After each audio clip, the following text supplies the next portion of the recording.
Okay, Susan. My job is studying the mentally disturbed patients. Okay, and when I made this picture, I told you that there is a hormonal relation between the what we know about the Van Gogh and the way that he painted his art. And I've not seen it somewhere else being mentioned. You agreed with me because it's your specialty also to study hormones and other things. So, can you just talk about it for us, please?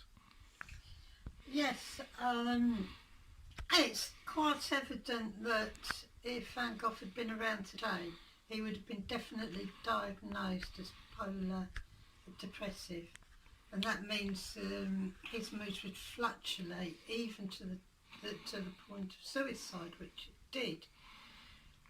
But the part of bipolar, there's a lot of feedback, a lot of, when I say feedback, I mean endocrinological feedback.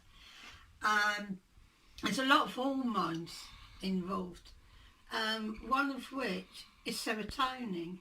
And serotonin not only wakes you up in the morning, tells you when you're hungry, sends you to bed at night, regulates your circadian clock.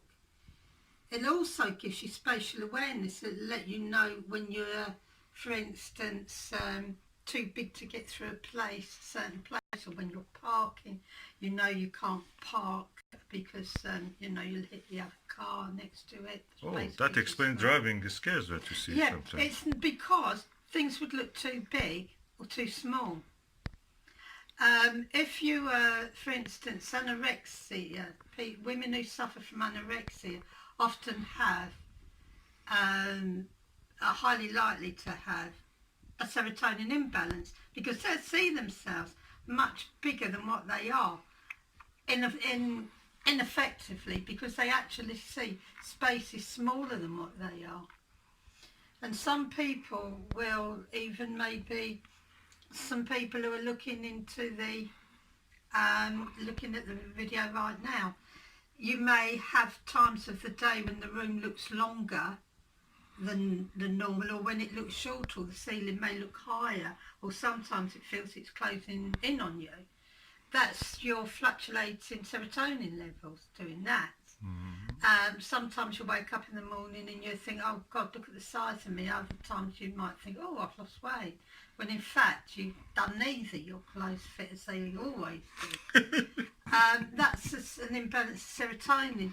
Now, it's obvious that Van Gogh had a number of issues. And just part of it would have been this, what we call the 5-HTT gene, and there's about 5 or 6 different variants of it.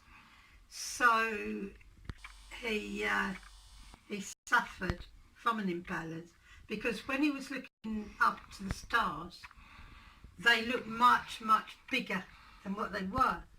In his earlier paintings, before he became ill, they looked a lot smaller, and yet they're in the same place with very similar styles. It's the same with the wheat fields and the crows. Anything he painted, in his later paintings, things look bigger. They look more aggressive as well, because that would have had something to do with probably with adrenaline, surges of adrenaline, the amygdala part of his brain that would have been out of sync.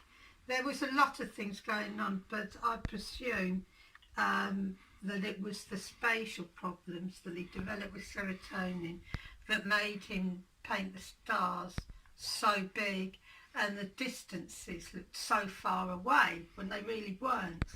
So, and that would indicate that he may have even painted, and highly likely, as most artists do, paint them on different days when his moods are actually fluctuating. That's very interesting what you said. Thank you, Susan. Now we know why the Starry Night is the way it is.